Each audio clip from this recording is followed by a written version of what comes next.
ये एक और सेशन। कल तक हमने इस पर बेसिक बातें करी थी, न्यूक्लियाई की खोज कैसे हुई, न्यूक्लियाई, साइज़ ऑफ न्यूक्लियाई क्या होता है। तो साइज़ ऑफ न्यूक्लियाई का अंदाज़ा लगाया जाता है रेडियस ऑफ न्यूक्लियाई से। तो वो सारी बातें मैं एक बार ब्रीफ कर देता हूँ जो कल डिस्कशन करा था, जो क्वेश्चन के पॉइंट ऑफ व्यू से इंपॉर्टेंट है कि जो रेडियस होती है न्यूक्लियाई की, ओहो एक मिनट,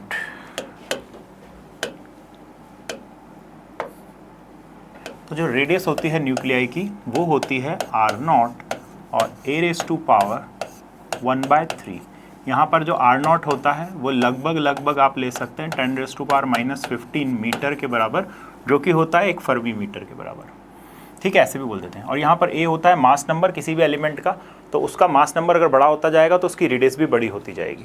और उसका इससे क्या रिलेशन है कि ये जो r है उसकी रेडियस मास नंबर के क्यूब रूट के प्रोपोर्शनल होती है। फिर हमने बात करी थी volume, volume is equal to क्या हो जाता है, वॉल्यूम जो रहता है, अभी रिलेशन पे बात करें तो वॉल्यूम मास नंबर के प्रोपोर्शनल हो जाता है। और density of nucleus is independent of the mass number. तो डेंसिटी सभी न्यूक्लियस के लिए समान रहती है, ये बात दिमाग में याद रख लें कि density is equal to all the elements, है ना, सारे एलिमेंट्स के जो न्यूक्लियस हैं उनके लिए डेंसिटी जो रहेगी, न्यूक्लियर डेंसिटी जो रहेगी। अब न्यूक्लियर डेंसिटी से क्या मतलब है सर, बड़ा टेक्निकल सा वर्ड लग रहा है बेटा। न्यूक्लियर डेंसिटी से मतलब है कि जो न्यूक्लियस के अंदर न्यूक्लियॉन्स रहते हैं पर यूनिट वॉल्यूम में वो कितने रहेंगे, यही तो चीज़ होती है डेंसिटी। पर यूनिट वॉल्यूम में कितने आपके न्यूक्लियॉन्स हैं, कितने आपके न्यूक्लियॉन्स हैं, यही है न्यूक्लियर डेंसिटी। ठीक है, क्योंकि न्यूक्लियॉन्स तो कोई सा भी आपका एलिमेंट ले लें, न्यूक्लियॉन क्या होने वाले हैं, न्यूक्लियॉन होने वाले हैं आपका प्रोटॉन और न्यूट्रॉन। न्यूक्लियस के अंदर दो चीज़ें हैं, प्रोटॉन और न्यूट्रॉन। इसके अलावा हम तीसरी चीज़ की किसी की बात नहीं करेंगे, इलेक्ट्रॉन पे भी बात नहीं आएगी। ठीक, तो देखिए मास डिफेक्ट को पढ़ने से पहले कुछ और बात देख लीजिए कि यहाँ पर हम जो यूनिट यूज़ कर रहे होंगे मास की, यहाँ पर जो यूनिट यूज़ कर रहे होंगे मास के स्थान पर, मास की यूनिट आप जानते हैं कि केजी होती है और ग्राम होती है। जनरली केजी होती है एसआई में, ग्राम होती है किसमें, आपका सीजीएस में। लेकिन अब ये जो बहुत छोटे छोटे पार्टिकल हैं, जैसे मैंने प्रोटॉन की बात करी, तो आप बोलेंगे कि सर प्रोटॉन का मास तो हमको पता है, प्रोटॉन का मास हो जाता है 6.67 इंटू 10⁻⁻27 kg। और लगभग बोल देते हैं, जब अभी तक जो बात कर रहे थे कि लगभग बराबर न्यूट्रॉन का भी इतना ही होता है सर, बट ठीक है ये 1.67 होता है, सॉरी, तो 1.67 और 672 होता है, एक में 674 होता है, ऐसा करके थोड़ा सा डिफरेंस रहता है प्रोटॉन और न्यूट्रॉन के मास में। अब बार बार हम जो मास जो चलेगा हमारा इन पार्टिकल से ही खेलना है, न्यूक्लियस के अंदर की बात करनी है, बार बार ये वाले पार्टिकल लिखेंगे आप 10⁻⁻7 kg, 10⁻⁻समथिंग kg, तो बड़ा टिपिकल हो जाएगा हमको साइंटिफिक नोटेशन लिखते लिखते, परेशान हो जाएंगे। तो हम कोई छोटी यूनिट माने, हम क्या माने, कोई छोटी यूनिट, तो हम छोटी यूनिट क्या माने, तो वो छोटी यूनिट है AMU, atomic mass unit, 1 AMU। तो AMU क्या बताती है कि कार्बन 12 में का जितना वो है उसको डिवाइड कर देते हैं 12 से, तो ये 1 AMU के बराबर आ जाता है। कुल मिला के हमको तो 1 AMU याद रखना है कि 1 AMU कितने के बराबर होता है, 1.67 इंटू 10⁻⁻27 kg के बराबर होता है। मतलब एक प्रोटॉन के मास के बराबर की जो यूनिट है उसको क्या बोलते हैं हमने, AMU। अब इसी हिसाब से अगर अपन देखें तो मास ऑफ प्रोटॉन को अगर बोलें तो वो AMU में अगर रिप्रेजेंट करा जा रहा है 1.007 AMU के बराबर होता है। इसी तरह से मास ऑफ न्यूट्रॉन की बात बोले, मास ऑफ न्यूट्रॉन थोड़ा सा स्लाइटली हैवियर रहेगा इन कंपैरिजन टू प्रोटॉन, वो हो जाएगा 1.008 AMU। अब अगर बोले कि मास ऑफ इलेक्ट्रॉन बताइए, तो मास ऑफ इलेक्ट्रॉन हो जाता है 0.0005 AMU। देखिए कितना कम है, प्रोटॉन और न्यूट्रॉन के कंपैरिजन में इलेक्ट्रॉन का कितना कम है। अब अगर कोई बोले mass of hydrogen atom, H atom की बात करें, तो हाइड्रोजन एटम में केवल एक ही प्रोटॉन रहता है, और बोलते हैं कि जो सारा का सारा मास बोला जाता है किसी भी एटम का, वो न्यूक्लियर मास ही बोला जाता है। न्यूक्लियस का जो मास होगा वही हम मान लेते हैं कि एटम का भी मास है। तो हाइड्रोजन एटम की बात करें तो हाइड्रोजन एटम के केस में यार उसके अंदर क्या है, उसके न्यूक्लियस के अंदर एक प्रोटॉन ही है, न्यूट्रॉन तो है ही नहीं। उसके न्यूक्लियस के अंदर एक ही प्रोटॉन होता है, न्यूट्रॉन तो होता ही नहीं है। उस केस में आप कहेंगे कि अच्छा हाइड्रोजन का किसके बराबर, प्रोटॉन के बराबर, तो वो भी 1.007 7 AMU के बराबर भी आप ले सकते हैं। तो ये कुछ वैल्यूज़ हैं जो हमको याद रखनी है। अब इस पे रिलेटेड एक बात कि आइंस्टीन ने एक रिलेशन दिया है मास एनर्जी इक्विवेलेंस, जिसको बोलते हैं मास एनर्जी इक्विवेलेंस। मास एनर्जी इक्विवेलेंस, तो उन्होंने बोला है कि mass is another form of energy, mass is another form of energy. ये क्या बात है? तो भाई सही बात बोली उन्होंने कि कहीं पर अगर एनर्जी प्रोड्यूस हो रही है या फिर कहीं पर मास कम हो रहा है तो बोल देंगे वहाँ पर एनर्जी प्रोड्यूस हो रही होगी। ऐसा होता है, ऐसा होता भी है।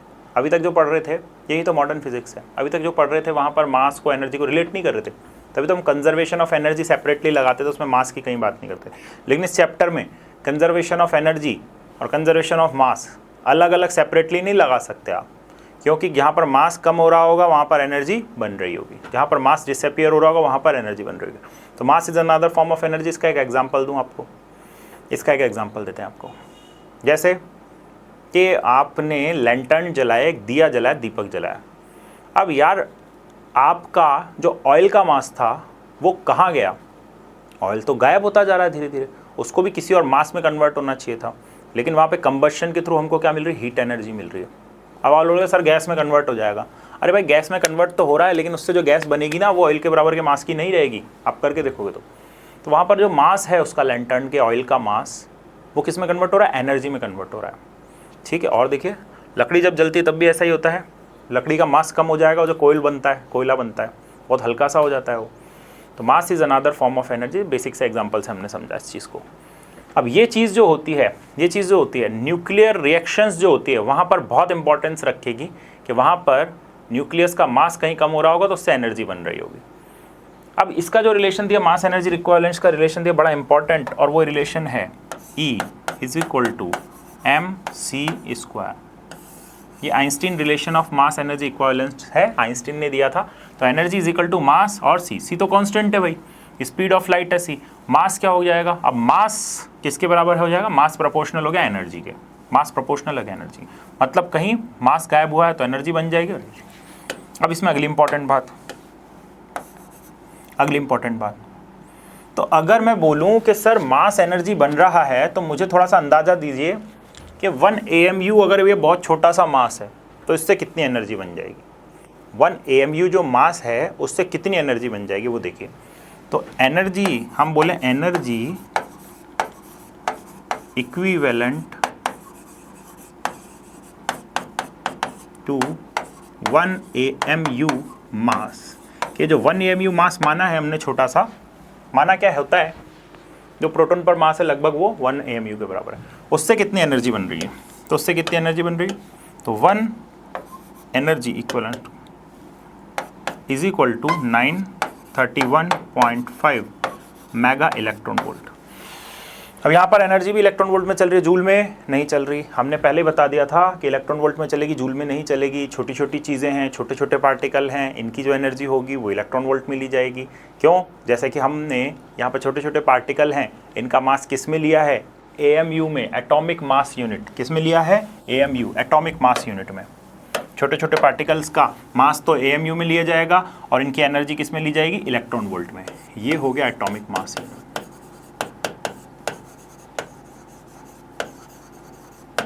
एटॉमिक मास यूनिट को ही AMU बोलते हैं, एटॉमिक मास यूनिट। ठीक है। तो ये 931.5 मेगा इलेक्ट्रॉन वोल्ट हो गई, मेगा इलेक्ट्रॉन वोल्ट हो गई। ये हो गई एनर्जी भाई। अब आपको याद रहना चाहिए कि 1 इलेक्ट्रॉन वोल्ट, एक रिलेशन हम ने इंपॉर्टेंट डिस्कस कर चुके हैं ऑलरेडी कि 1 इलेक्ट्रॉन वोल्ट 1.6 इंटू 10⁻⁻19 जूल के बराबर है। तो इस रिलेशन को कहीं नहीं भूलना है। कई बार जूल से इलेक्ट्रॉन वोल्ट में और इलेक्ट्रॉन वोल्ट से जूल में इंटर कन्वर्जन करना पड़ा तो ये रिलेशन हमारे काम में आ जाएगा। तो यार ये अगर आपको मेगा इलेक्ट्रॉन वोल्ट में दिया, मेगा का मतलब जानते हैं 10⁻6 होता है। इलेक्ट्रॉन वोल्ट को अगर जूल में कन्वर्ट करना है तो इस वाली वैल्यू से आप मल्टीप्लाई कर देंगे, जूल में आंसर आ जाएगा। जूल में आंसर आ जाएगा। अब ये जूल में बहुत छोटा होगा वैल्यू, आपको लोगों मेगा इलेक्ट्रॉन वोल्ट बहुत बड़ी क्वांटिटी। इलेक्ट्रॉन वोल्ट ऑलरेडी छोटी क्वांटिटी भाई मेरे। 1 EV में कितने जूल होते हैं? 10⁻⁻19 जूल होते हैं। मेगा तो 10⁻6 है, क्या मतलब नेगेटिव में आएगी। तो 1 AMU बहुत छोटा है मास, उससे एनर्जी भी छोटी सी बनेगी। ठीक ठीक, ओके। लेकिन ऐसे आप यह ध्यान रखो कि 1 AMU अगर एक पार्टिकल है, छोटा सा एक क्रिस्टल लूँगा, उसमें बहुत सारे मिलियंस ऑफ पार्टिकल्स रहते हैं, अगर वो सब कुछ एनर्जी बना रहे हैं तो वो कुछ सिग्निफिकेंट होती है। ठीक है, एकता में शक्ति वाली बात। अब एक नई चीज़ आई है यहाँ पर, binding energy, nuclear binding energy और मास डिफेक्ट क्या होता है। तो इसको समझते हैं, मास डिफेक्ट क्या होता है। पहले तो देखो, जब कोई न्यूक्लियस बनता है, न्यूक्लियस बनता है, न्यूक्लियस किससे बनता है? न्यूक्लियॉन से बनता है। न्यूक्लियॉन्स क्या होते हैं? न्यूक्लियॉन्स होते हैं हमारे प्रोटॉन्स और न्यूट्रॉन्स। तो प्रोटॉन्स और न्यूट्रॉन्स अगर सेपरेट हैं, प्रोटॉन्स और न्यूट्रॉन्स सेपरेट हैं, तो वो कुछ ऐसे हैं, ये रहे आपके प्रोटॉन्स और ये रहे आपके न्यूट्रॉन्स। क्या इनकी संख्या बराबर होती? नहीं, जरूरी नहीं है, लगभग बराबर हो सकती है, कुछ एलिमेंट्स में बराबर हो जाती है, कुछ एलिमेंट्स में थोड़ी सी फर्क रहता है इन दोनों की।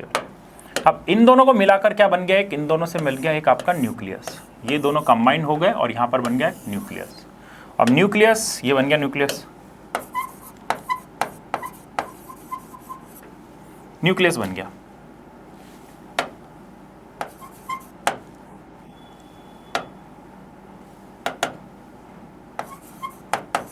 एक न्यूक्लियाई बन गया। अब ये न्यूक्लियाई जो बन गया, इसके अंदर भी ये सारे के सारे पार्टिकल रहेंगे।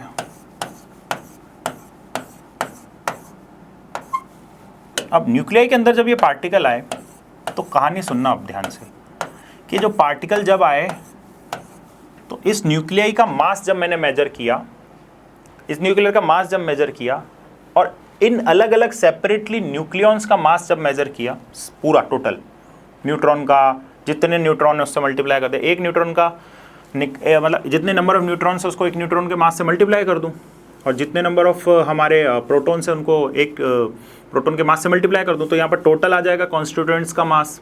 ठीक है, उसको देखा तो वो थ्योरेटिकल मास कहलाया। क्या कहलाया? थ्योरेटिकल मास। तो इन सभी का जो मास होगा, इन सभी का जो मास होगा वो क्या कहलाएगा? थ्योरेटिकल मास। ये क्या है? न्यूक्लियॉन्स, है ना, न्यूक्लियॉन्स। इन सभी का मास जो होगा थ्योरेटिकल मास रहेगा। और यहाँ पर जो न्यूक्लियस हो जाने के बाद जो मैंने मास मेजर किया वो मेजर्ड मास कहलाएगा या ऑब्जर्व्ड मास कहलाएगा। ठीक है, तो ये जो ऑब्जर्व्ड मास निकला इनका, इनके कंपैरिजन में इसका मास थोड़ा सा कम हो गया। अब ऐसा क्यों हुआ? कि ये जब प्रोसेस हुई उसके बाद क्या हुआ, इस रिएक्शन में कुछ एनर्जी भी बाहर निकली, एनर्जी बाहर निकली, प्लस एनर्जी उधर जोड़ रहा हूँ तो एनर्जी रिलीज हुई है। एनर्जी क्या हुई? रिलीज्ड।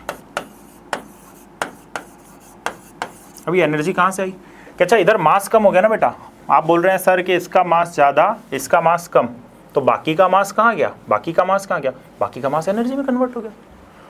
यही तो है मास एनर्जी का। बाकी का मास कहाँ कन्वर्ट हो गया? एनर्जी में कन्वर्ट हो गया, उससे एनर्जी निकल गई। ऐसा होने से क्या हुआ और ऐसा क्यों हुआ?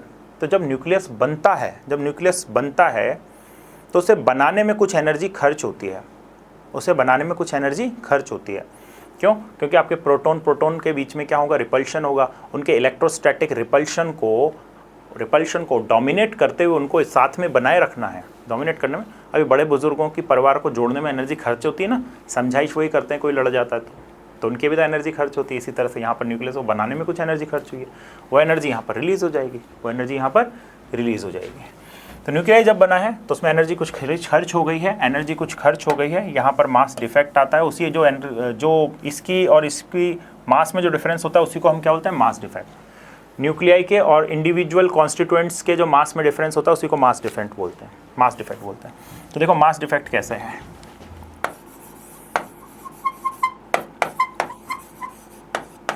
मास डिफेक्ट को किससे रिप्रेजेंट कर रहे हैं हम? डेल्टा एम से। अच्छा, इसका क्या फॉर्मूला बनेगा? तो मास डिफेक्ट का फॉर्मूला बनता है यहाँ पर इस पूरे का मास माइनस इसका मास कम है, ऑब्वियस सी बात है, तो इनमें से इसका मास माइनस करेंगे। तो यहाँ पर सबसे पहले मैंने लिया नंबर ऑफ प्रोटॉन्स क्या होता है? Z, उसे मल्टीप्लाई कर दिया MP से, मास ऑफ प्रोटॉन से। इसमें ऐड कर लिया मैंने A माइनस Z किसकी संख्या देता है मुझे? A माइनस Z संख्या देता है नंबर ऑफ न्यूट्रॉन्स की, A माइनस Z देता है नंबर ऑफ न्यूट्रॉन्स की। इसे मल्टीप्लाई कर दिया मैंने Mn से। अच्छा, ये मेरा बन गया कौन सा? Theoretical mass. इसमें से मैंने capital M capital M minus कर दिया, तो यही मेरा मास डिफेक्ट कहलाएगा।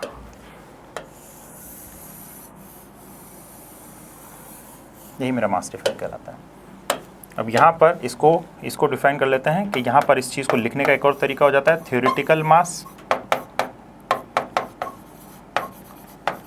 थ्योरेटिकल मास माइनस मेजर्ड मास या ऑब्जर्व्ड मास। न्यूमेरिकल में ऐसे बोलेगा ऑब्जर्व्ड मास है या मेजर्ड मास है, ऑब्जर्व्ड या measured mass.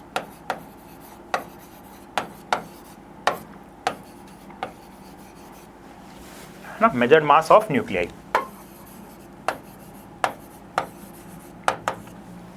Measured mass of nuclei. अच्छा ठीक है सर, तो ये जो मास डिफेक्ट तो समझ में आ गया। मास डिफेक्ट क्या है कि जिसके जो कॉन्स्टिट्यूएंट्स न्यूक्लियॉन्स हैं, इनका अलग अलग जब ये हवा में थे, खुले थे, तो उनका मास कर लिया, उसको थ्योरेटिकल मास बोला। उस मास में से इस वाले मास को घटा दिया तो मास डिफेक्ट। मतलब इनके मास में जो डिफरेंस है, इसके और इसके मास में जो डिफरेंस है वो है।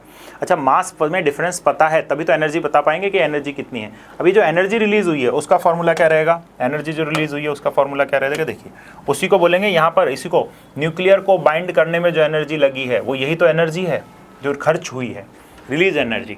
तो यही एनर्जी क्या कहलाएगी आपकी? यही एनर्जी क्या कहलाएगी? यही वाली एनर्जी क्या कहलाएगी? ये एनर्जी रिलीज हुई, इसी को बोलते हैं न्यूक्लियर बाइंडिंग एनर्जी। इसी को बोलते हैं nuclear binding energy.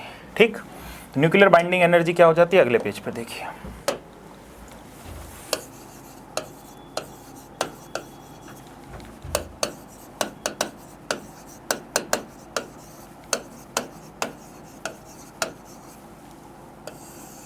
Nuclear binding energy. अब न्यूक्लियर बाइंडिंग एनर्जी स्पेंट, खर्च हुई है, energy spent to form a nucleus, to form a nucleus. तो न्यूक्लियस को बनाने में जो एनर्जी खर्च हुई है वही क्या कहलाती है आपकी? वही क्या कहलाती है? वही क्या कहलाएगी? Nuclear binding energy is called nuclear binding energy.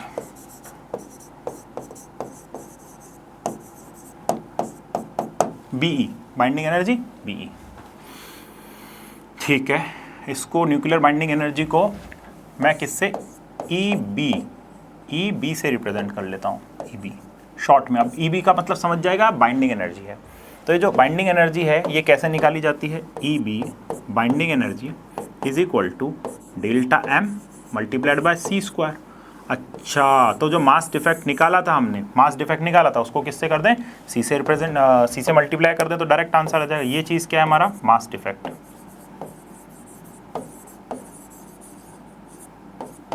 ठीक है, और ये वाली चीज़ क्या है? Speed of light. c is equal to 3 into 10⁸ metre per second. This is speed of light in vacuum. This is speed of light in vacuum. उसका भी स्क्वायर है, ध्यान रखना है, mc नहीं mc स्क्वायर है। E is equal to delta M C square. तो इससे जो एनर्जी बनेगी वही तो एनर्जी रिलीज हुई है वहाँ पर, जो रिएक्शन हुई थी। वो जो एनर्जी रिलीज हुई है कब निकाल पाओगे? जब मास डिफेक्ट निकाल पाओगे। ठीक है, जब मास डिफेक्ट निकाल पाओगे। अब देखिए, यहाँ पर भी दो तरीके हैं मास डिफेक्ट या एनर्जी बनाने के, न्यूक्लियर बाइंडिंग एनर्जी कैलकुलेट करने के। न्यूक्लियर बाइंडिंग एनर्जी जो ईबी है उसे कैलकुलेट करने के दो तरीके कि या तो आपको ग्राम में दिया हुआ है, मास इज गिवन इन ग्राम,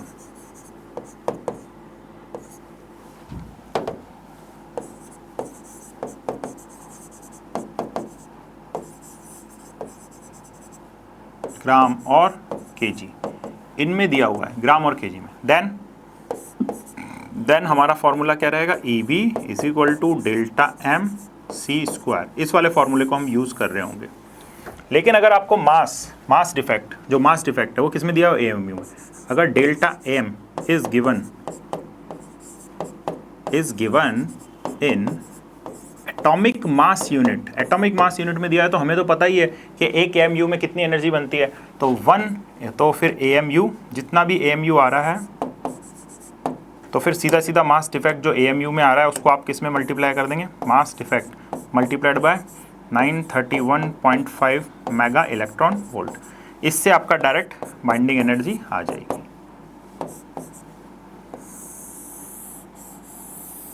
क्योंकि हम पहले ही बता चुके हैं कि 1 AMU में कितनी एनर्जी बनती है, 1 AMU में कितनी 931.5 मेगा इलेक्ट्रॉन वोल्ट। और आप अगर मास डिफेक्ट को AMU में ही मेजर कर रहे हैं या उसमें दिया हुआ है AMU में, तो आपको डायरेक्ट उसको 931.5 से मल्टीप्लाई कर देना है, क्यों लोड लेना है। और अगर ग्राम में दिया हुआ है तो आपको ये वाला फंडा, ग्राम में दिया हुआ है तो ये वाला फंडा। तो देखिए एक एग्जाम्पल करके बताता हूँ मैं आपको, जैसे कि एक एग्जाम्पल देखिए, एनर्जी इक्विवेलेंट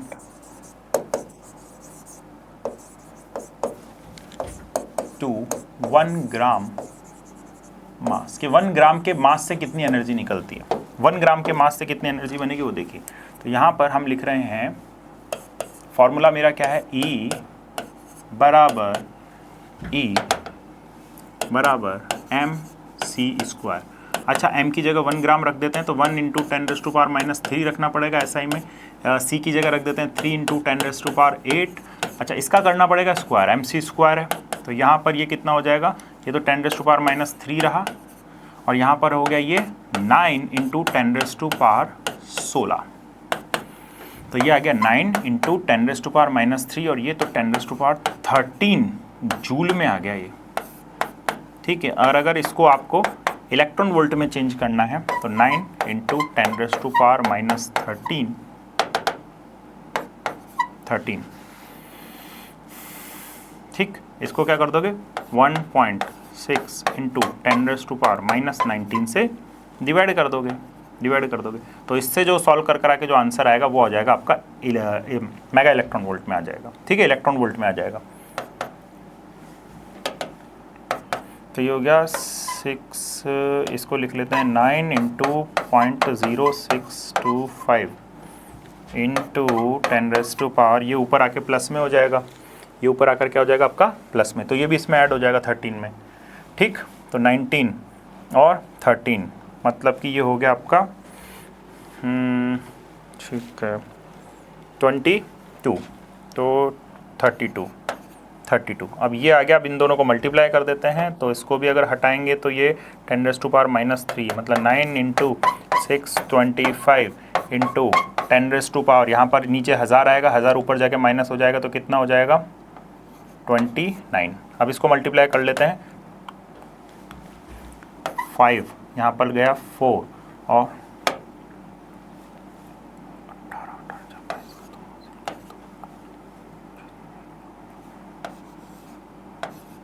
10⁻29, ठीक है। तो ये वाली वैल्यू आती है। अब ये इलेक्ट्रॉन वोल्ट में है, अब इसको मेगा इलेक्ट्रॉन वोल्ट वगैरह वगैरह कन्वर्ट करते रहेंगे तो उससे आ जाता है हमारा, ठीक है। तो एनर्जी इक्विवेलेंट टू 1 ग्राम मास है, 1 ग्राम के मास में इतनी एनर्जी बनेगी, अच्छी खासी एनर्जी 1 ग्राम के मास से, 1 ग्राम मास बहुत बड़ा है, ठीक। अब करते हैं इस पर प्रश्न, देखो क्वेश्चन किस टाइप का आएगा। तो क्वेश्चन देखिए, a certain mass of hydrogen is change into helium by the process of fusion, तो मतलब हाइड्रोजन हीलियम में चेंज हो रहा है, हमें कोई मतलब नहीं है। द मास डिफेक्ट उसने बता दिया, ठीक है, मास डिफेक्ट उसने बता दिया। In this fusion reaction is ये, तो पूछ रहा है the energy liberated in you is, तो एनर्जी लिबरेटेड पर यू, तो एनर्जी लिबरेटेड पूछ रहा है कि एनर्जी कितनी निकलेगी। तो हमें पता है कि उसने AMU में मास दे दिया है, तो मास कितने दिया हुआ है उसने, मास डिफेक्ट दिया हुआ है उसने 0.0286 इसमें, और ये AMU में दिया। AMU को लिखने का तरीका U होता है, AMU को लिखने का तरीका क्या हो जाता है, U, ठीक है। कई बार जैसे लिखते हैं ना 1U बराबर ये, तो 1U इसको ऐसे भी बोल देंगे कि 1U बराबर 1.67 × 10⁻⁻27 kg, 1U, तो 1U भी लिख लेते हैं, AMU बार बार नहीं लिखते, 1U लिख देंगे अब।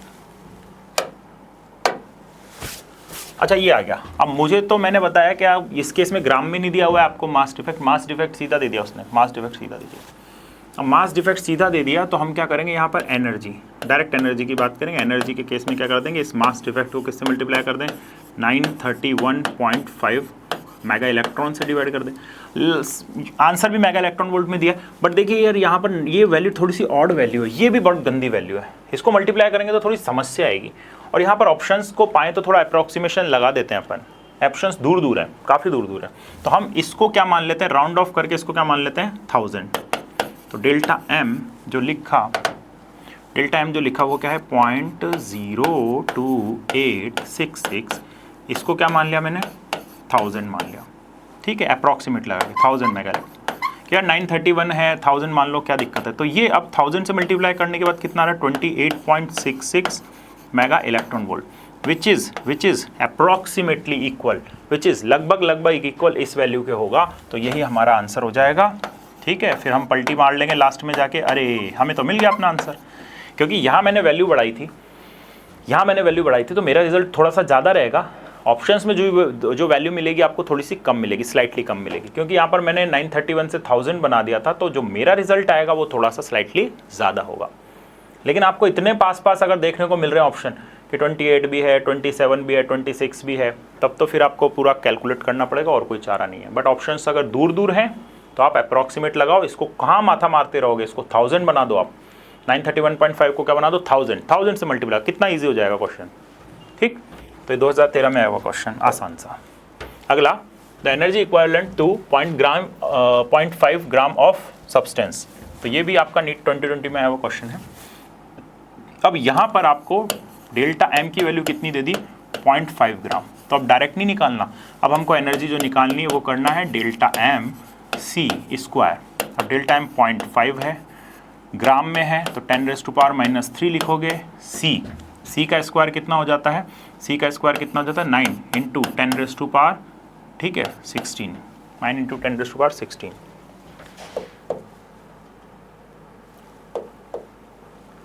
ठीक है, तो सी का स्क्वायर हमने डायरेक्ट लिख दिया, 3 इंटू 10⁸ होता है, 16 हो गया। अब देखिए इसका हो गया 4.5, इन दोनों को मल्टीप्लाई कर दिया, इंटू 10⁻13 आ गया। तो फोर्थ ऑप्शन आ रहा है डायरेक्ट, ये जूल में आएगा रिजल्ट, उसने कुछ नहीं बोला है, ऑप्शंस भी जूल में दिए हुए हैं, तो यही हमारा आंसर यहाँ पर हो जाएगा। अगला क्वेश्चन देखिए, अगले क्वेश्चन में बोल रहा है the mass of a nucleus and neutron proton is, mass of a nucleus तो उसने mn बता दिया, न्यूट्रॉन का mn बता रहा है, प्रोटॉन का ये बता रहा है, तो जो हम मानते हैं बेसिकली वही सारे हैं symbols. The nucleus has been divided into neutrons and protons, तो अब उसको डिसइंटीग्रेट कर दिया गया, अलग अलग पार्ट्स बना दिए गए हैं उसके। तो उस केस में फिर क्या चीज़ लेगी, उस चीज़ में m क्या होगा। अच्छा वही वाली बात आ गई कि अच्छा ये अगर मैं कर रहा हूँ MP ZMP plus A minus Z, यहाँ पर करा MN, तो ये क्या हुआ थ्योरेटिकल मास हुआ, ये क्या हुआ थ्योरेटिकल मास। ये भाई थोड़ा ज़्यादा आता है, थ्योरेटिकल मास थोड़ा ज़्यादा आता है, किससे, मास ऑफ न्यूक्लियस से, मास ऑफ न्यूक्लियस से ज़्यादा आता है थ्योरेटिकल मास। और ये चीज़ बैठ रही है यहाँ पर फोर्थ ऑप्शन में, आप खुद देख लीजिए, बराबर नहीं होता ज़्यादा आता है, बराबर नहीं होता ज़्यादा आता है। तो ये देखो, ये जो आपका मास है ये वाला मास कम हो जाएगा, ये वाली चीज़ थ्योरेटिकल मास ज़्यादा आती है, तो ये वाला ऑप्शन सही हो जाएगा, third option. m is smaller than a minus Z mn, यहाँ तो हो गया total mass of neutrons, total mass of protons, उन दोनों को ऐड कर दिया, total mass of nucleons. Nucleons का जो थ्योरेटिकल मास रहता है वो ज़्यादा रहता है न्यूक्लियर के मास से, क्योंकि न्यूक्लियर को बनाने में कुछ एनर्जी खर्च हो जाती है, ठीक है जी।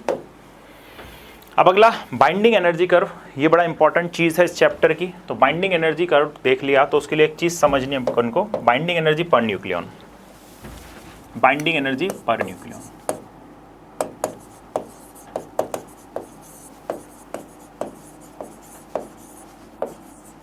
इस चीज़ को समझना होगा कि ये बाइंडिंग एनर्जी पर न्यूक्लियॉन क्या चीज़ है। वही बाइंडिंग एनर्जी तो समझ चुके हैं कि बाइंडिंग एनर्जी क्या होती है, वो एनर्जी न्यूक्लियस को बनाने में खर्च हो गई, E बराबर डेल्टा एम सी स्क्वायर से निकाल लेंगे, डेल्टा एम मास डिफेक्ट हो जाता है, तो मास डिफेक्ट पता लग जाएगा तो बाइंडिंग एनर्जी भी निकल जाएगी। लेकिन सर ये बाइंडिंग एनर्जी पर न्यूक्लियन की क्या जरूरत पड़ी, binding energy nucleon per nucleon, इसको EBN से रिप्रेजेंट कर देते हैं, EBN। तो ये EBN है क्या, अच्छा टोटल न्यूक्लियन कोई पूछे आपसे, किसी भी एलिमेंट में टोटल न्यूक्लियन क्या होता है, A, किसी भी न्यूक्लियन किसी भी एलिमेंट में ये Z होता है और ये होता है A। Z क्या होता है, नंबर ऑफ प्रोटॉन, A क्या होता है उसका, इसको लिखने का एक और तरीका हो सकता है, ऐसे भी लिखा जा सकता है, कोई दिक्कत नहीं होगी ऐसे। तो जो A होता है वो क्या होता है, नंबर ऑफ न्यूक्लियन, A क्या होता है, नंबर ऑफ न्यूक्लियन, ये पहले बता चुके हैं वापस बता रहे हैं। A क्या होगा, number of nucleon, total number of nucleon. तो टोटल नंबर ऑफ न्यूक्लियन से डिवाइड कर दो, जो भी आपकी बाइंडिंग एनर्जी आ रही है उसको A से डिवाइड कर दो, तो आपकी बाइंडिंग एनर्जी पर न्यूक्लियन आ जाएगी, बाइंडिंग एनर्जी पर न्यूक्लियन आ जाएगी। अच्छा सर ज़रूरत क्या पड़ी इसकी? बेटा ज़रूरत ये पड़ी कि हम एक चीज़ पढ़ेंगे अभी, स्टेबिलिटी ऑफ न्यूक्लियस, कि कौन सा न्यूक्लियस जो होगा वो स्टेबल होगा। उसके लिए बाइंडिंग एनर्जी से पता नहीं लगा सकते, बाइंडिंग एनर्जी पर न्यूक्लियन की ज़रूरत हमको पड़ेगी। इसको ऐसे समझ सकते हैं कि एग्जाम्पल से, जैसे दो फैमिली है ना, एग्जाम्पल देखिए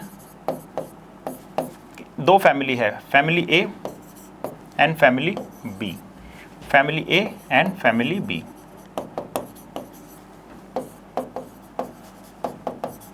ठीक है, फैमिली ए की जो इनकम है वो है 2 लाख रुपी पर मंथ, 2 लाख रुपी।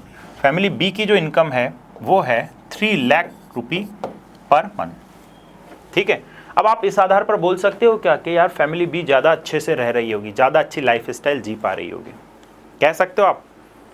हाँ, कुछ बच्चे बोलेंगे हाँ सर इसकी इनकम ज़्यादा है। नहीं, अभी नहीं बेटा, अभी कहानी में ट्विस्ट है। यहाँ पर हैं 3 मेंबर्स, यहाँ पर हैं 3 मेंबर्स और यहाँ पर हैं 7 मेंबर्स। अब बोलिए तो अब कौन सी वाली फैमिली ज़्यादा अच्छे से लाइफ स्टाइल जी पा रही होगी? आपका फटाफट आंसर आएगा सर फैमिली है।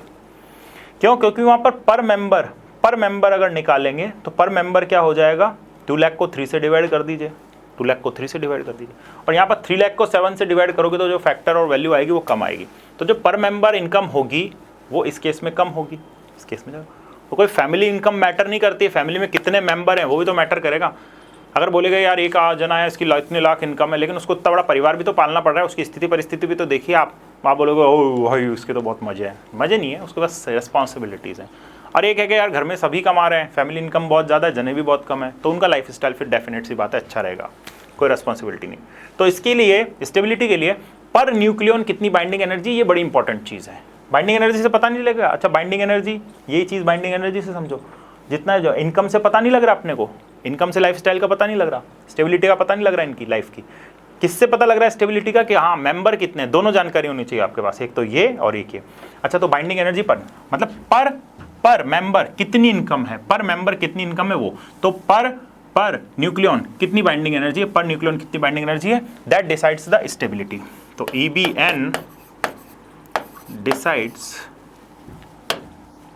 EBN is a factor which decides stability.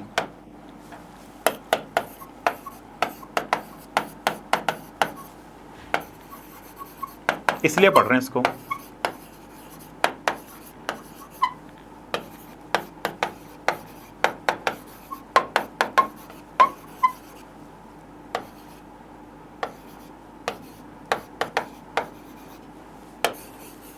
भाई को सोचोगे यार बहुत बड़ा अगर कोई होगा तो उसकी बाइंडिंग एनर्जी भी ज़्यादा रहेगी। बड़ा मतलब जैसे यूरेनियम की बात करें, थोरियम की बात करें, तो बड़े बड़े न्यूक्लियस हैं, है ना, इनका एटॉमिक नंबर बहुत ज़्यादा है।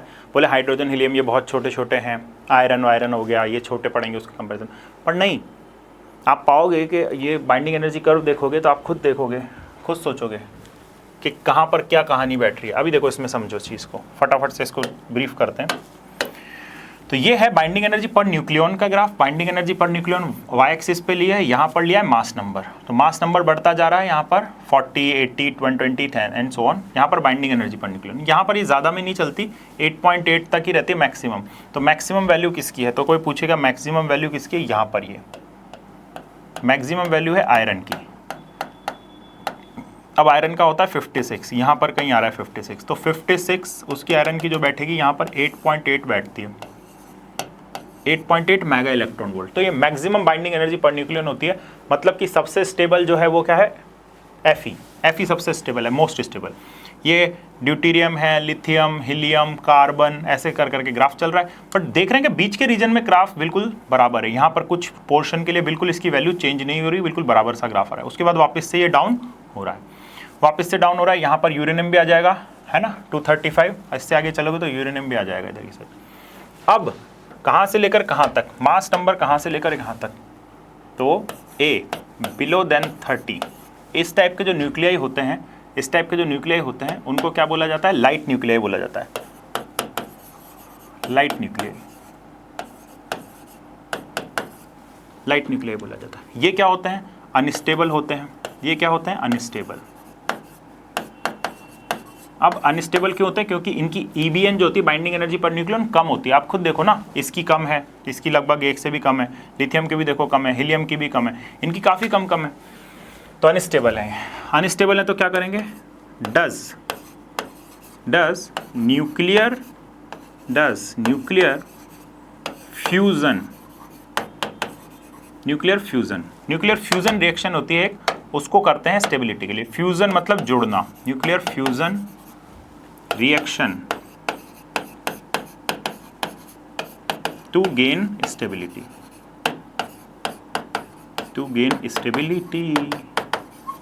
ठीक है। तो ये क्या करेंगे? ये करेंगे आपके न्यूक्लियर फ्यूजन करेंगे। तो न्यूक्लियर फ्यूजन बड़ी इंपॉर्टेंट चीज़ है, इसको भी आप अंडरलाइन कीजिए। इसके बाद अगले कौन से कि 170 से ज़्यादा वाले न्यूक्लियाई। ये तो बड़े बड़े हैं सर, इनका तो ज़्यादा होना चाहिए मामला। नहीं, ऐसा भी नहीं होता। इनको बोलते हैं हैवी न्यूक्लियाई। हैवी न्यूक्लियाई भी 170 से ऊपर वाले स्टेबल नहीं होते। तो ये भी क्या है आपके? ये भी अनस्टेबल। क्यों है सर अनस्टेबल? बेटा इनकी भी बाइंडिंग एनर्जी पर न्यूक्लियन कम होती है।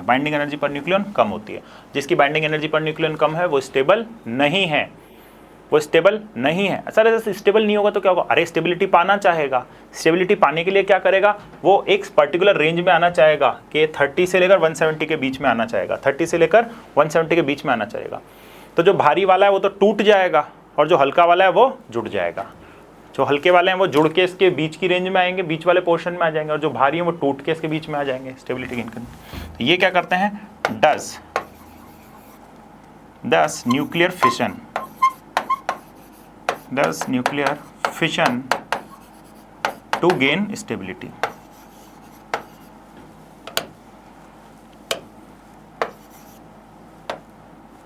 ठीक है, तो पूरी स्टोरीज ही हैं, इसमें थ्योरेटिकल पार्ट ज़्यादा है। To gain stability. अब सर इसके अलावा कुछ बात, हाँ इसके अलावा भी कुछ बात है। थर्ड बात कि ए बिलो रहे 170 और अबव रहे 30। ये क्या है बेटा? Stable nuclei.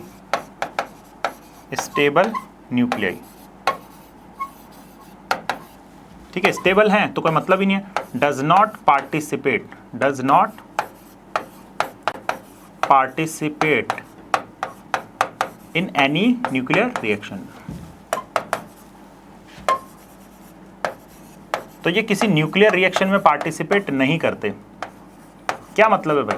हैं स्टेबिलिटी है हमारे पास, हमारी बाइंडिंग एनर्जी पर न्यूक्लियन बहुत ज़्यादा है ना, ज़्यादा से ज़्यादा है बाइंडिंग एनर्जी पर न्यूक्लियर, तो हम क्यों करेंगे? हमारे को क्या मतलब पड़ रहा है कि हम न्यूक्लियर रिएक्शन में पार्टिसिपेट करें? होता है ना, बहुत पैसा है, सब कुछ है, क्यों नौकरी करेगा भाई हमारा लड़का? बहुत पैसा, बैठे बैठे खा रहा है, वो वाली बात हो गई।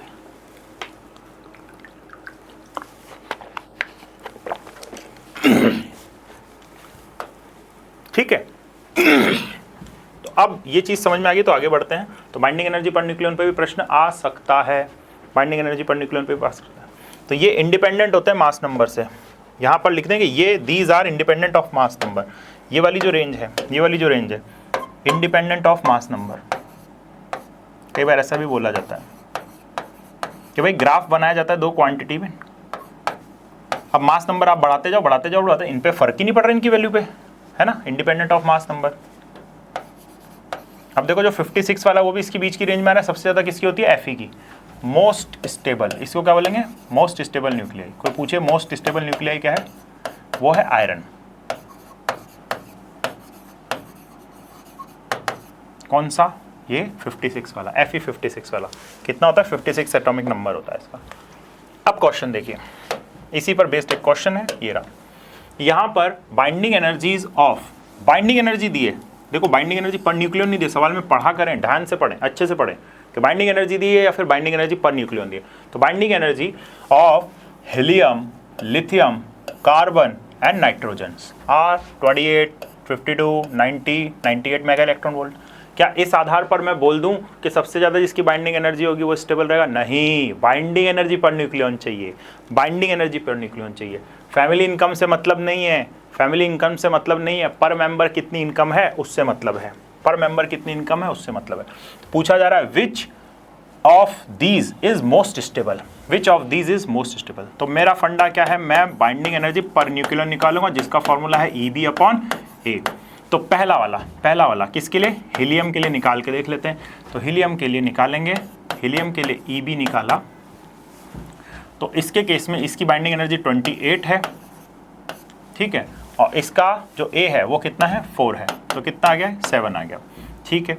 अब किसके लिए निकालें, अब निकाल लेते हैं लिथियम के लिए। लिथियम के लिए जो Eb निकलेगा, binding energy Ebn binding energy per nucleon निकाल रहे हैं। तो लिथियम के लिए 52 है, 52, लेकिन लिथियम का क्या है, 7।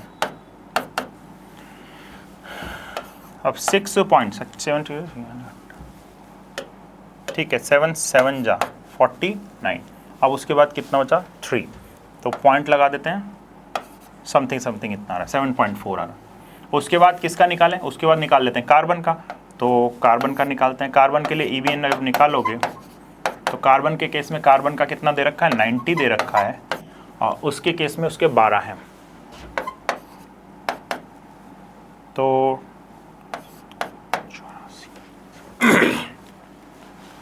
तो इसकी आगे देखो 7.5, देखो पॉइंट्स में वेरिएशन चल रहा है भाई साहब, बहुत क्लोज है वैल्यूज। उसके लास्ट में नाइट्रोजन के लिए, तो लास्ट में नाइट्रोजन के लिए Ebn अगर मैं निकालता हूँ, तो नाइट्रोजन के लिए Ebn अगर निकालता हूँ, नाइट्रोजन के केस में उसकी बाइंडिंग एनर्जी दी हुई है 98, और उसके केस में आपका 14 है, उसके केस में आपके 14 है, ठीक है। तो इसको एक बार सिंप्लीफाई कर लेते हैं एक नंबर से,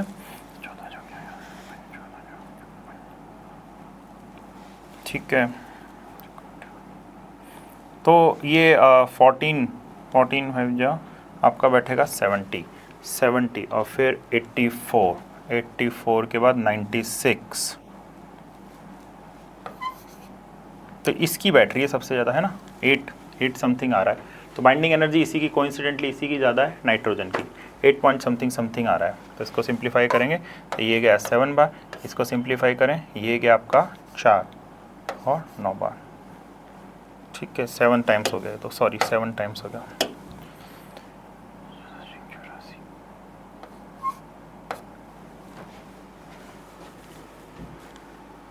ठीक है। तो ये आ गया भाई साहब आपका 7 टाइम्स। तो यहाँ पर सबसे ज़्यादा कौन सा है, कार्बन, सबसे ज़्यादा स्टेबल कौन सा है, कार्बन, ये है आंसर हमारा 7.5। इसकी बाइंडिंग एनर्जी सबसे ज़्यादा है, इसकी बाइंडिंग एनर्जी सबसे ज़्यादा है, इसलिए सबसे ज़्यादा स्टेबल है। अगला प्रश्न देखें। अगला प्रश्न के अगला कॉन्सेप्ट देखते हैं कि न्यूक्लियर रिएक्शंस क्या होती हैं। तो न्यूक्लियर रिएक्शंस देखिए, न्यूक्लियर रिएक्शंस क्या होती है। तो न्यूक्लियर रिएक्शन मैंने तो बताया 2 टाइप की होगी। पहली टाइप की nuclear fusion, nuclear fission. Nuclear fission क्या होती है कि 2 लाइट न्यूक्लियाइज जुड़ते हैं, 2 लाइट न्यूक्लियाइज जुड़ते हैं और वो क्या बनाते हैं, एक हैवी न्यूक्लियाई, सॉरी हाँ फिजन बोला है, फिजन बोला है, तो heavy nuclei breaks into a heavy nuclei, a heavy nuclei breaks into 2 light न्यूक्लियाइज।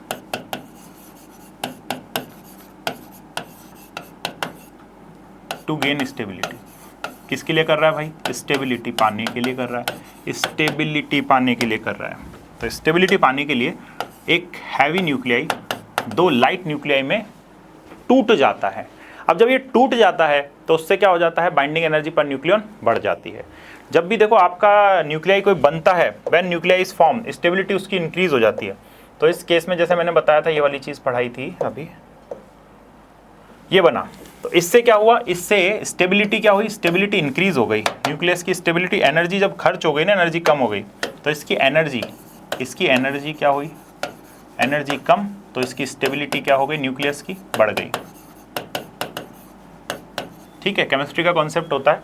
तो इस एनर्जी, इसकी न्यूक्लियस की एनर्जी अगर कम हो रही है तो इसकी स्टेबिलिटी क्या हो जाएगी, बढ़ जाएगी।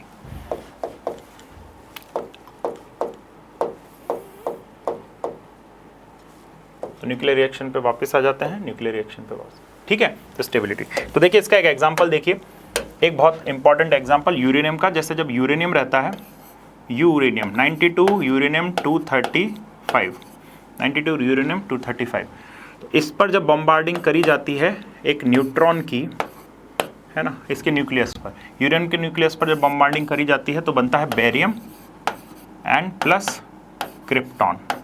तो बेरियम प्लस क्रिप्टॉन और 3 न्यूट्रॉन निकलते हैं, 3 न्यूट्रॉन निकलते हैं। तो यहाँ पर हो गया है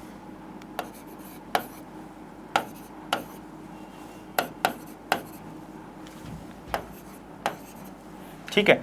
अब ये इनके मास नंबर भी देखेंगे तो यहाँ पर 236 आ रहा है मास नंबर न्यूक्लियॉन्स। तो अब यहाँ पर भी न्यूक्लियॉन्स कैलकुलेट कर लें तो 144, और उसमें जब आप 88 जोड़ेंगे, 144 में 88 आपने जोड़ दिया तो ये कितना हो गया आपका, यहाँ पर 88, ठीक है 8,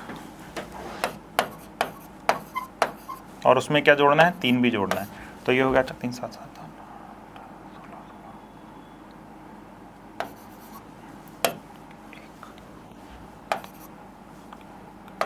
ठीक है, आ गया 235 के बराबर आ गया। इधर के मैंने ए जोड़े हैं उधर से, तो ये आपका कंजर्वेशन ऑफ मास तो लग ही रहा है यहाँ पर, कंजर्वेशन ऑफ चार्ज भी आ रहा है। लेकिन साथ के साथ जब ये चीज़ देखा तो यहाँ पर प्लस में 200 मेगा इलेक्ट्रॉन वोल्ट की आपकी एनर्जी भी निकलती है, एनर्जी भी रिलीज होती है। यहाँ पर जो एनर्जी आती है प्लस एनर्जी, अब एनर्जी कितनी रिलीज होती है, हर एक फिजन में 200 मेगा इलेक्ट्रॉन वोल्ट की एनर्जी रिलीज हो जाती है, एक फिजन में 200 मेगा इलेक्ट्रॉन वोल्ट की एनर्जी रिलीज हो जाती है। अब ये भी 2 टाइप का होता है, ये भी 2 टाइप का होता है, कंट्रोल्ड फिजन। कंट्रोल्ड फिजन कैसे होता है सर, और एक होता है uncontrolled reaction, uncontrolled chain reaction, uncontrolled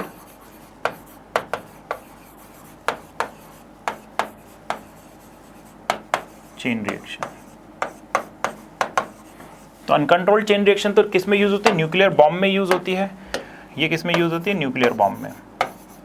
इसमें यार कंट्रोल नहीं रहता, क्योंकि क्या होता है 3 न्यूट्रॉन निकलते हैं एक फिजन में। अब ये 3 न्यूट्रॉन अगले यूरेनियम पे हमला करेंगे, 3 न्यूट्रॉन यूरेनियम पे हमला करेंगे, 3 यूरेनियम पे हमला करेंगे, तो उससे फिर हर एक जो फिजन होगा उसमें वापस से 3 न्यूट्रॉन बनेंगे। तो मतलब टोटल कितने हो गए, 9 न्यूट्रॉन्स। अब वो 9 न्यूट्रॉन्स और ज़्यादा जो इसके क्रिस्टल में, यूरेनियम के क्रिस्टल में 9 यूरेनियम है, उन पर अटैक करेंगे, फिर उससे 27 न्यूट्रॉन बन जाएंगे, फिर वो 27 पर अटैक करेंगे। तो ये रिएक्शन बढ़ती जाती है और चलती जाती है ड्रास्टिकली, बहुत ज़्यादा एनर्जी रिलीज होती है इसमें, एकदम से एनर्जी बढ़ जाती है। तो ये किस में होती है, न्यूक्लियर बॉम्ब में। तो इसको कंट्रोल नहीं करते तो न्यूक्लियर बॉम्ब में, अगर कंट्रोल करना सीख लिया, हाँ कंट्रोल करना सीख चुके हैं साइंटिस्ट इस पे, तो साइंटिस्ट ने जो कंट्रोल किया उन्होंने क्या करा, इस संख्या को कंट्रोल कर लिया कि अच्छा ये 3 न्यूट्रॉन निकल रहे हैं, इसकी वजह से अनकंट्रोल हो रही है। एक काम करो, इन न्यूट्रॉन की संख्या को कंट्रोल कर लो, एक ही न्यूट्रॉन निकलने दो, बाकी 2 को खा जाओ। तो उसके केस में वो कंट्रोल्ड रिएक्शन होती है, वो किस में यूज हो जाती है, पावर जनरेशन में, जो इलेक्ट्रिसिटी जनरेशन होती है उसमें। शांतिपूर्ण प्रयोग है ना, न्यूक्लियर पावर का शांतिपूर्ण प्रयोग, by absorbing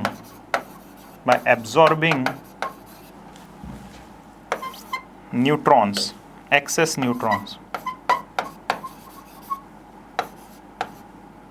bye boron and cadmium rods. तो बोरॉन और कैडमियम रॉड्स रहती हैं न्यूक्लियर रिएक्टर में, वहां पर उनके थ्रू इसको एब्जॉर्ब कर लेते हैं। जैसे 3 निकली तो 2 को एब्जॉर्ब कर लेंगे, और फिर 1 निकलेगी तो एक ही यूरेनियम से उसकी रिएक्शन चलती तो रहेगी, एनर्जी तो आती रहेगी, लेकिन बहुत ज़्यादा एनर्जी नहीं आएगी जिससे कुछ कैटास्ट्रॉफिक हो, तबाही आए। ठीक है जी, तो ये रही आपकी न्यूक्लियर रिएक्शन। आगे देखिए क्यू वैल्यू क्या होती है न्यूक्लियर रिएक्शन में। क्यू वैल्यू क्या होती है कि जैसे जब न्यूक्लियर रिएक्शन हुई, ये ए है प्लस बी है, ये तो क्या हो गया आपके रिएक्टेंट हो गए, एंड रिएक्टेंट से न्यूक्लियर कोई रिएक्शन हुई और सी और डी आपके क्या बने, products, C plus D products बने। इसके साथ साथ क्या हुई, कुछ एनर्जी रिलीज हुई, और जो एनर्जी रिलीज हुई उसी को हम क्या बोल रहे हैं, क्यू वैल्यू। जो एनर्जी रिलीज हुई उसी को क्या बोल रहे हैं, क्यू वैल्यू। ये क्यू वैल्यू। अब ये क्यू वैल्यू कैसे निकालें, तो क्यू वैल्यू एनर्जी को बोल रहे हैं। अब यहाँ पर टेक्निकली उसको क्यू बोल देते हैं। वही वाली बात है कि कोई भी न्यूक्लियर रिएक्शन होगी उसमें क्या होगा, क्यू वैल्यू निकलेगी, एनर्जी निकलेगी। अब क्यू वैल्यू पॉजिटिव भी हो सकती है, क्यू वैल्यू नेगेटिव भी हो सकती है, क्यू वैल्यू पॉजिटिव भी हो सकती है, क्यू वैल्यू नेगेटिव भी हो सकती है। तो ये भी 2 टाइप की हो सकती है, ये भी 2 टाइप की हो सकती है। अगर क्यू वैल्यू पॉजिटिव है, अगर क्यू वैल्यू पॉजिटिव है तो हम बोल रहे हैं एक ऐसी एक्सोथर्मिक रिएक्शन है, एक्सोथर्मिक रिएक्शन है। एक्सोथर्मिक मतलब कि इसमें एनर्जी रिलीज हो रही है। और अगर क्यू वैल्यू आपकी नेगेटिव बैठती है तो इसमें एंडोथर्मिक रिएक्शन है, एंडोथर्मिक रिएक्शंस है, एंडोथर्मिक रिएक्शंस। अब एंडोथर्मिक रिएक्शंस तो होती नहीं हमारे, तो यहाँ पर हमारे जो यहाँ पर न्यूक्लियर जितनी भी रिएक्शंस होती हैं, न्यूक्लियर जितनी भी रिएक्शंस होती हैं वो सारी की सारी कैसी होती हैं आपकी एक्सोथर्मिक। सारी न्यूक्लियर रिएक्शन एक्सोथर्मिक ही रहती हैं, उनमें क्यू वैल्यू हमेशा पॉजिटिव ही आनी। अब इसमें आपके कैलकुलेशन के तरीके देखो, कैलकुलेशन के तरीके देखो कि यहाँ पर ध्यान दो, मास ऑफ रिएक्टेंट, रिएक्टेंट हमेशा ज़्यादा रहेगा, मास ऑफ रिएक्टेंट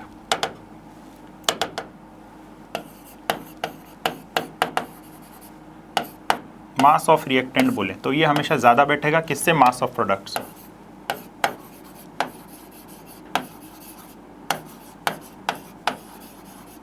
यार जो रिएक्टेंट का मास है वही तो कन्वर्ट हुआ है एनर्जी में, तो इनका मास ज़्यादा रहेगा, प्रोडक्ट का मास कम रहेगा। जैसे न्यूक्लियर बनता था जब अलग अलग रहते थे तो मास ज़्यादा रहता था, न्यूक्लियर बनने के बाद मास कम हो जाता था, वही चीज़ है। अब ये किसी भी इक्वेशन पे भी एप्लीकेबल है। दूसरी चीज़ बाइंडिंग एनर्जी देखें तो बाइंडिंग एनर्जी ऑफ प्रोडक्ट जो रहेगी वो ज़्यादा रहेगी किससे, बाइंडिंग एनर्जी ऑफ रिएक्टेंट से।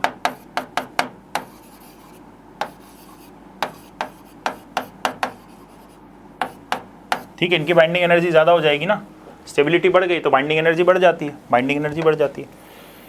तो अब अगर आपको कितना मास डिफेक्ट निकालना है, तो यहाँ पर मास डिफेक्ट, अगर आपको मास डिफेक्ट निकालना है, अगर आपको मास डिफेक्ट निकालना है बेटा, तो दो तरीके हैं। एक नंबर तरीका डेल्टा एम का, एक नंबर तरीका मास डिफेक्ट डेल्टा एम, एक तरीका मास डिफेक्ट का कि आप क्या कर दीजिए, इन दोनों के मास में से इन दोनों के मास को सब्ट्रैक्ट कर दीजिए। तो mass of A plus mass of B, इसमें से माइनस कर दिया आपने, इसमें से माइनस कर दिया क्या, mass of C plus mass of D को। एक तो ये तरीका हो गया, एक तो ये तरीका हो गया। या फिर आप मास डिफेक्ट नहीं क्यू वैल्यू निकालें, तो डायरेक्ट बोल देता हूँ क्यू वैल्यू निकालने का तरीका। तो finding Q value, finding Q value,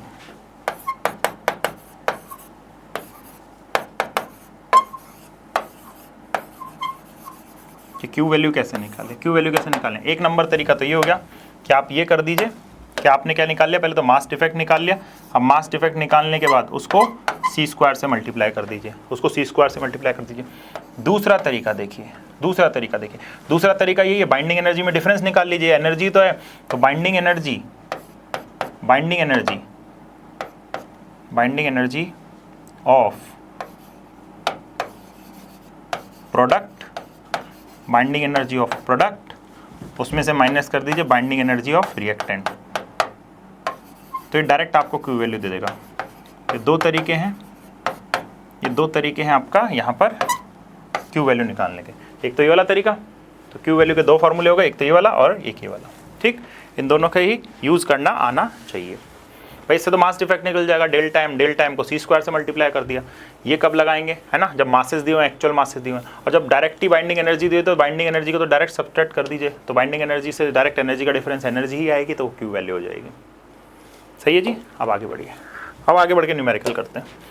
अब इस चैप्टर में यही है न्यूमेरिकल, यही इंपॉर्टेंट है। The binding energy of nucleon per nucleon is 37 Li, है ना, 3 Li7 and 2 He4 R 5 mega electron volt. तो बाइंडिंग एनर्जी पर न्यूक्लियन दिए, ध्यान दीजिए। तो Li7 रिएक्शन भी लिख लेता हूँ यहाँ पर, 3 7 Li प्लस, इसमें प्लस हो रहा है 1H1, और ये जा रहा है फिर 2 हीलियम के वो बना रहा है 2He4 प्लस यहाँ पर क्यू वैल्यू निकली, और क्यू वैल्यू ही हमसे पूछी गई है कि कितनी एनर्जी निकल रही है। अच्छा, तो इसकी बाइंडिंग एनर्जी कितनी दी हुई है वो देखते हैं। इसकी बाइंडिंग एनर्जी EB कितनी दी हुई है। अच्छा, बाइंडिंग एनर्जी पर न्यूक्लियन दी हुई है इसकी, तो लिथियम की 5.60 दी हुई है। अच्छा, इसकी कितनी होती है, इसकी सर 0 होती है, इसकी 0 होती है ना, इसकी बाइंडिंग एनर्जी 0 होती है। हाइड्रोजन की याद रखिए, बाइंडिंग एनर्जी कुछ नहीं होती, 0 होती है।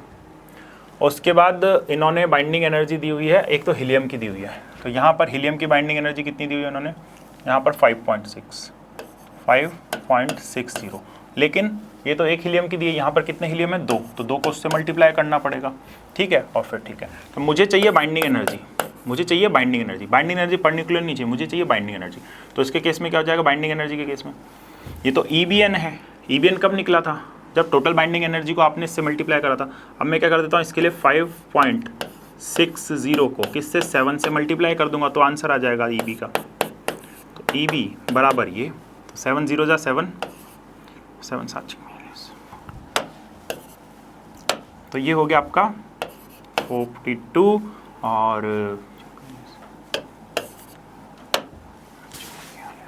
2 और 4 यहाँ गया, तो 39.2 के लगभग ये आ गया आपका, ठीक है। मेगा इलेक्ट्रॉन वोल्ट में ही चल रहा है काम, सारा का सारा चलने दो। और इसके केस में 2 हैं, उससे मल्टीप्लाई कर दिया, तो पहले तो 2 से मल्टीप्लाई करा, उसके साथ साथ हमको किससे 4 से और मल्टीप्लाई करना पड़ेगा इसके लिए।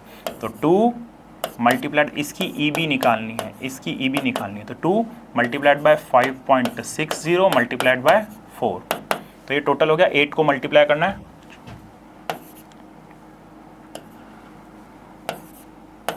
तो इसकी बाइंडिंग एनर्जी जो आई 44.2 मेगा इलेक्ट्रॉन वोल्ट आई, 44.2 मेगा इलेक्ट्रॉन वोल्ट आई। अब इस केस में ये जो बाइंडिंग एनर्जीज आ गई हैं, इनकी बाइंडिंग एनर्जीज आ गई हैं, ये क्या है हमारा रिएक्टेंट, ये क्या है हमारा प्रोडक्ट, ये क्या है रिएक्टेंट, ये क्या है हमारा प्रोडक्ट। तो अब Q वैल्यू डायरेक्ट निकाल लेते हैं, तो Q value direct binding energy of product minus binding energy of reactant, इससे निकल जाएगी बाइंडिंग एनर्जी ऑफ प्रोडक्ट और बाइंडिंग एनर्जी ऑफ रिएक्टेंट से निकल जाएगी। यहाँ पर बाइंडिंग एनर्जी ऑफ प्रोडक्ट ये रही 44.2, इसमें से माइनस करना है 39.2, तो ये लगभग अप्रॉक्सीमेटली आपका बैठेगा यहाँ पर बाइंडिंग एनर्जी ऑफ प्रोडक्ट ये रही और रिएक्टेंट ये रही, प्रोडक्ट ये रही, रिएक्टेंट ये रही, ठीक है। तो ये बैठेगा लगभग 5 के लगभग। अब ये तो आपका आ नहीं रहा, तो 1 मिनट एक बार वापस क्रॉस वेरीफाई कर लेते हैं इसको। तो ये 5.60 दी हुई है आपको लिथियम की, ठीक है, इसको 7 से मल्टीप्लाई कर सकते, ठीक है, ठीक है,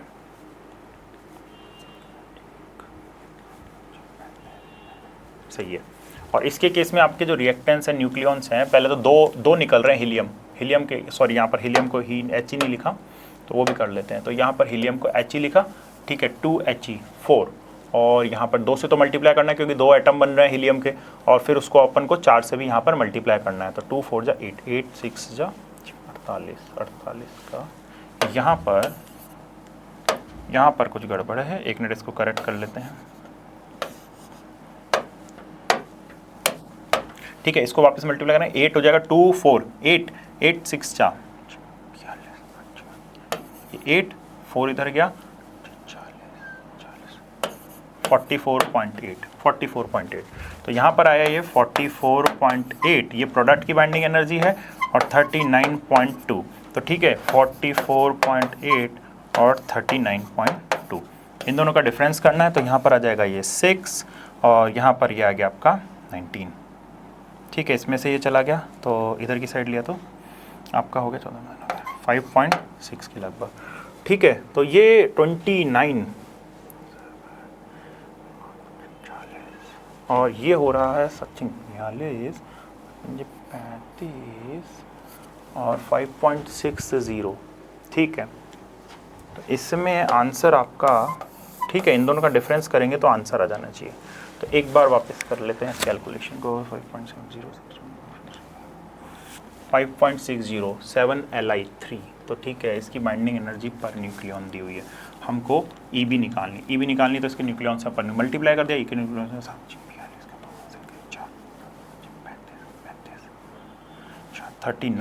39 आ गया, ठीक है। हाइड्रोजन की हमारी 0 रहेगी, इसमें हीलियम का 4 है, तो ये हो गया 8, और 5.60 नहीं है इस केस में, ये गड़बड़ हो रही है, ठीक है, गॉट इट। तो यहाँ पर इसके केस में इसकी है 7.06, तो ये 2 × 8 और उसको मल्टीप्लाई करना है 7.06 से। अब इसको मल्टीप्लाई करेंगे यहाँ पर, तो ठीक है 8 ले लेते हैं डायरेक्ट, 8 से मल्टीप्लाई कर देते हैं, क्यों, क्योंकि यहाँ पर 2 हैं,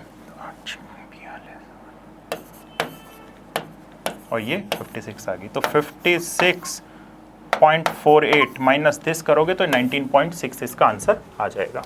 ठीक है, आगे देखिए। अब alpha decay, beta decay, gamma decay, थोड़ा सा टाइम दीजिए, अभी फटाफट से इसको क्लियर कर देते हैं कि अल्फा डीके बीटा डीके एक छोटा सा टॉपिक है जो इसको करके आज चैप्टर इससे खत्म हो जाएगा हमारा। तो कभी भी alpha decay, beta decay, gamma decay क्यों होता है? कोई भी न्यूक्लियस स्टेबिलिटी गेन करने के लिए अल्फा डीके, बीटा डीके और गामा डीके करता है। तो देखिए अल्फा डीके क्या होगा कि ये एलिमेंट है, अगर Z इसका एटॉमिक नंबर है, A इसका अगर मास है, मास नंबर है, अच्छा इसमें से अगर अल्फा पार्टिकल आपका निकल रहा है तो इसका बनने वाला एलिमेंट क्या हो जाएगा? Y। इससे बनने वाला एलिमेंट क्या हो जाएगा? आपका Y। अब Y के केस में जो Z है, Z में से क्या हो जाएगा? 2 माइनस, और A में से क्या हो जाएगा? यहाँ पर 4 माइनस हो जाएगा। तो ये अल्फा डीके हुआ।